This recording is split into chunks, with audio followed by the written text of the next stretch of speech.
नमस्कार दोस्तों, स्वागत है आप सभी का हमारे YouTube चैनल पर। आज हम लेकर आए हैं सातवाहन वंश से संबंधित कुछ जीके प्रश्न जो हमारे पुराने एग्जामों में पूछे गए हैं। तो आइए वीडियो को शुरू करने से पहले यदि आप चैनल पर नए हैं तो प्लीज चैनल को सब्सक्राइब कर लें तथा बेल आइकन दबा दें, जिससे आगे आने वाली वीडियो का नोटिफिकेशन सबसे आप पहले पहुंच सके आप तक। तो आइए वीडियो को शुरू करते हैं। पहला प्रश्न है हमारा, सातवाहन वंश की स्थापना किसने की थी? तो सातवाहन वंश की स्थापना किसने की थी? ये की थी सिमुक ने। किसने की थी? सिमुक ने की थी। ऑप्शन ए, सिमुक ने की थी। अगला प्रश्न है हमारा, सातवाहन वंश का शासनकाल लगभग कब तक रहा? तो ये रहा था हमारा 200 ईसा पूर्व से 200 ईस्वी तक। लगभग 200 ईसा पूर्व से 200 ईस्वी तक। Option A. अगला प्रश्न है हमारा, सातवाहनों को किस नाम से भी जाना जाता है? तो सातवाहनों को किस नाम से भी जाना जाता है? ये आंध्र नाम से। किससे? आंध्र के नाम से भी जानते हैं इन्हें। ऑप्शन ए, आंध्र के नाम से भी जानते हैं। अगला प्रश्न हो जाएगा हमारा, सातवाहन शासन का मुख्य क्षेत्र क्या था? तो सातवाहन शासन का मुख्य क्षेत्र क्या था? ये था हमारा दक्कन, यानी दक्षिण भारत। क्या था? दक्षिण भारत। ऑप्शन सी, दक्षिण भारत। अगला प्रश्न हो जाएगा हमारा, सातवाहनों की प्रारंभिक राजधानी क्या मानी जाती है? सातवाहनों की प्रारंभिक राजधानी क्या मानी जाती है? तो कौन सी है? ये थी हमारी प्रतिष्ठान या पैड़प। कौन सी थी? प्रतिष्ठान। ऑप्शन बी, प्रतिष्ठान। अगला प्रश्न है हमारा, सातवाहन वंश का सबसे शक्तिशाली शासक कौन था? सातवाहन वंश का सबसे शक्तिशाली शासक कौन था? तो ये कौन था? गौतमीपुत्र सातकर्णी। कौन? गौतमीपुत्र सातकर्णी। Option C, Gautamiputra Satakarni. अगला प्रश्न है हमारा, गौतमीपुत्र सातकर्णी किसके पुत्र थे? तो ये किसके पुत्र थे? ये थे हमारे गौतमी बलश्री के। किसके? गौतमी बलश्री के। ऑप्शन बी, गौतमी वलश्री के। अगला प्रश्न है हमारा, गौतमी पुत्र सातकर्णी की उपलब्धियां किस अभिलेख में वर्णित हैं? तो इनकी उपलब्धियां किस अभिलेख में वर्णित है?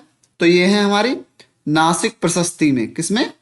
नासिक प्रशस्ति में। ऑप्शन बी, नासिक प्रशस्ति में।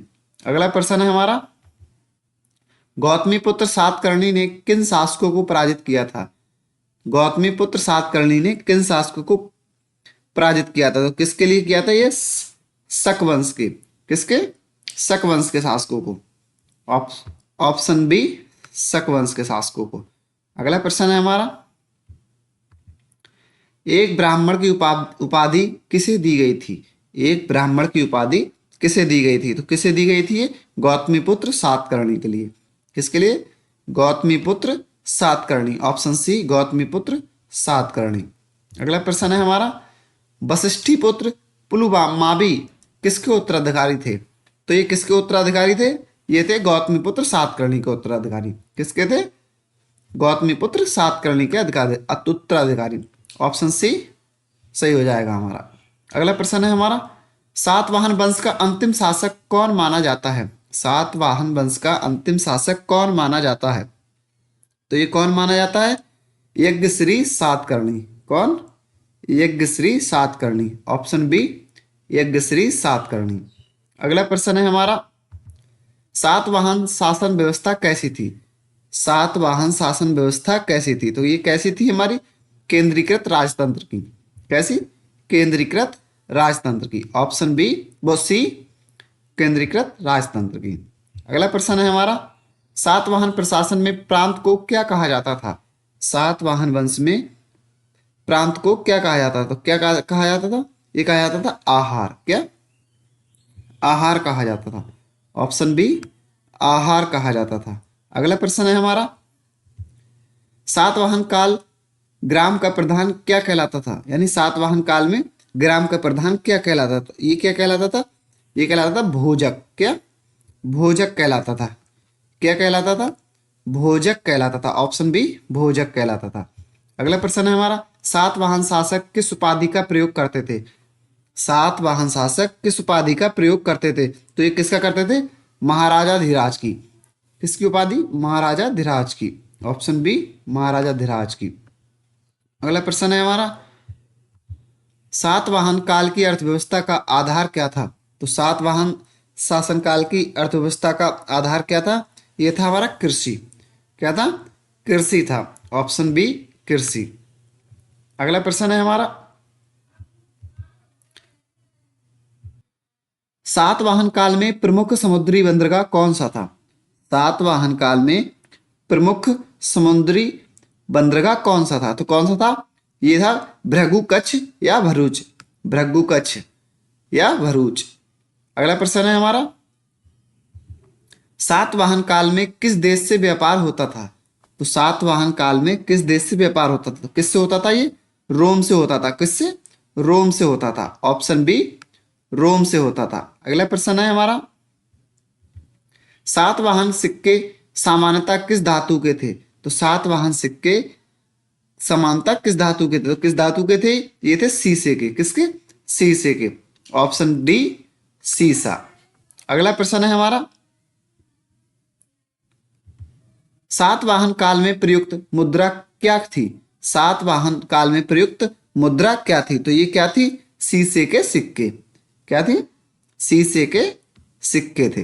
ऑप्शन सी शीशे के सिक्के। अगला प्रश्न है हमारा, सातवाहन शासक किस धर्म के संरक्षक थे? तो सातवाहन शासक किस धर्म के संरक्षक थे? तो किस धर्म के संरक्षक थे? ये थे बहुधर्मी। कैसे थे? बहुधर्मी। ऑप्शन डी बहुधर्मी। अगला प्रश्न है हमारा, सातवाहन काल में वर्ण व्यवस्था कैसी थी? तो सातवाहन काल में वर्ण व्यवस्था कैसी थी? ये कैसी थी? प्रबल थी। कैसी? प्रबल थी। ऑप्शन सी प्रबल थी। अगला प्रश्न है हमारा, सातवाहन काल में मात्र सत्तात्मक तत्व का प्रमाण क्या थे? तो ये क्या थे? ये थे हमारे रानियों के नाम से वंश चल। क्या?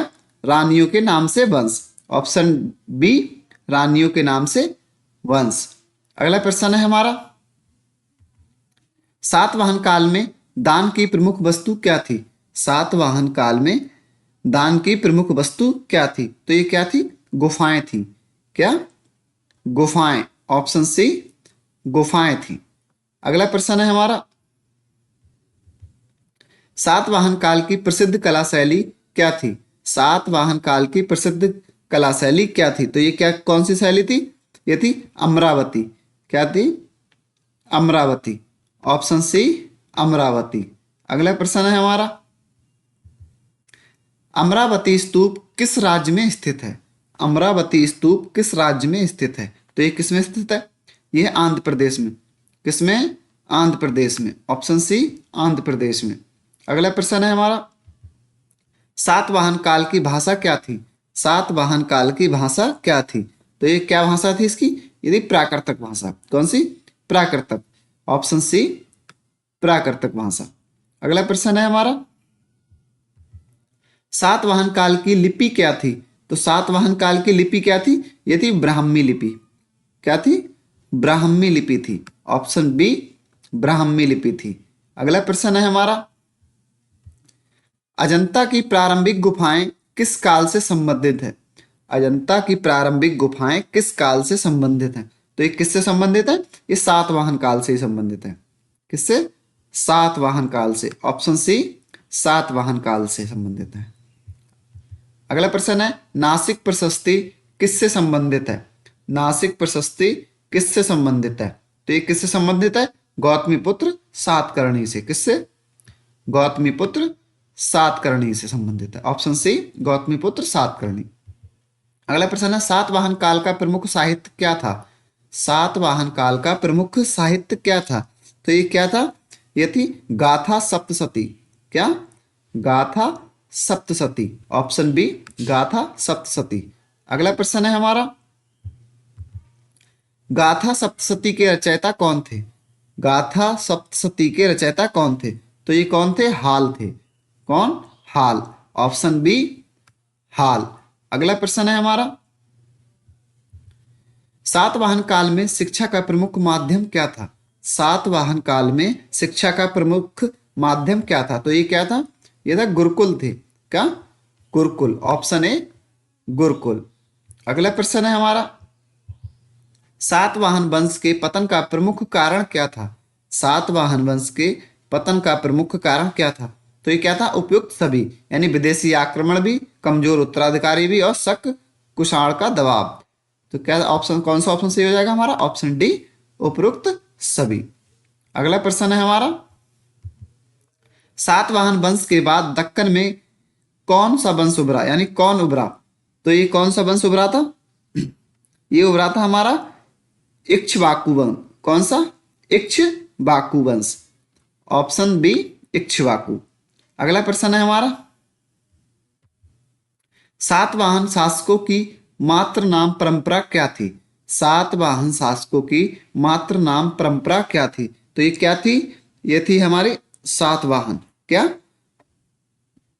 सातवाहन। Option C, Satavahana. अगला प्रश्न है हमारा, अमरावती कला का प्रमुख विषय क्या था? अमरावती कला का प्रमुख विषय क्या था? तो क्या था? यह था हमारा बुद्ध जीवन। क्या था? बुद्ध जीवन था। ऑप्शन सी, बुद्ध जीवन था। अगला प्रश्न है हमारा, सातवाहन काल में रोमन सिक्कों का महत्व क्या था? सातवाहन काल में रोमन सिक्कों का महत्व क्या था?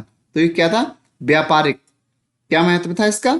व्यापारिक, क्योंकि सातवाहन काल में व्यापार किससे, कौन से देश से होता था? रोम से होता था। अगला प्रश्न है हमारा, सातवाहन काल का ऐतिहासिक महत्व क्या था? सातवाहन काल का ऐतिहासिक महत्व क्या था? तो इसका ऐतिहासिक महत्व क्या था? उपरोक्त सभी। Option D. क्या? ऑप्शन ए, दक्कन में स्थिर शासन, समुद्री व्यापार का विकास और अमरावती कला, ये तीनों सही हैं। तो ऑप्शन डी, उपरोक्त सभी। अगला प्रश्न है हमारा, सातवाहन काल में भूमि कर का नाम क्या था? सातवाहन काल में भूमि कर का नाम क्या था? तो क्या था ये था भाग। क्या था? भाग था। क्या कहते थे कर के लिए? भाग। ऑप्शन ए, भाग। अगला प्रश्न है हमारा, आहार का अर्थ क्या होता था? आहार का अर्थ सातवाहन काल में क्या होता था? ये होता था प्रांत। क्या होता था? प्रांत होता था। ऑप्शन बी, प्रांत होता था। अगला प्रश्न है हमारा, सातवाहन काल में प्रमुख अधिकारी क्या कहलाता था? सातवाहन काल में प्रमुख अधिकारी क्या कहलाता था? तो ये कहलाता था गौ, गौ मिल्क। क्या? गौ, गौलमिक। क्या कहलाता? गौलमिक कहलाता था। Option B, गौलमिक। सातवाहन सिक्कों पर सामान्यतः किसका चित्र होता था? सातवाहन काल में सिक्कों पर समानता किसका चित्र होता था? तो किसका चित्र होता था? ये था पशु का प्रतीक होता था। किसका? पशु प्रतीक। ऑप्शन बी, पशु प्रतीक। अगला प्रश्न है हमारा, सातवाहन काल की प्रमुख नदी घाटी क्या थी? तो सातवाहन काल में प्रमुख नदी घाटी क्या थी? तो क्या थी ये? गोदावरी। कौन सी? गोदावरी। Option C, Godavari. अगला प्रश्न है हमारा, सातवाहन काल में प्रयुक्त कैलेंडर क्या था? सातवाहन काल में प्रयुक्त कैलेंडर क्या था? तो प्रयुक्त कैलेंडर क्या था? ये स्थानीय। क्या था? स्थानीय। ऑप्शन डी, स्थानीय। क्या था? ऑप्शन डी, स्थानीय। अगला प्रश्न है हमारा, सातवाहन काल की स्थापत्य सामग्री क्या थी? सातवाहन काल की स्थापत्य सामग्री क्या थी? तो ये क्या थी हमारी? पत्थर थी। क्या? पत्थर थी। ऑप्शन सी, पत्थर थी। अगला प्रश्न है हमारा, सातवाहन शासन में सेना का प्रमुख क्या कहलाता था? सातवाहन काल में सेना का प्रमुख क्या कहलाता था? तो सेना का प्रमुख क्या कहलाता था? कहलाता था सेनापति। क्या कहलाता था? क्या कहलाता था? सेनापति कहलाता था। और अगला प्रश्न है हमारा, सातवाहन वंश का समग्र मूल्यांकन कहाँ मिलता है? तो कहां पर मिलता है इसका? तो ये मिलता है दक्कन का सुदृढ़ स्तंभ में। किसमें? दक्कन के सुदृढ़ स्तंभ में मिलता है इनका पूरा समग्र मूल्यांकन। ऑप्शन सी, दक्कन का सुदृढ़ स्तंभ। तो ये थे हमारे सातवाहन वंश से संबंधित कुछ जीके प्रश्न, जो आप मिलते हैं अगली वीडियो में। अगर वीडियो आपके लिए पसंद आई तो प्लीज चैनल को सब्सक्राइब कर दें तथा लाइक और शेयर करना ना भूलें। जय हिंद, जय भारत।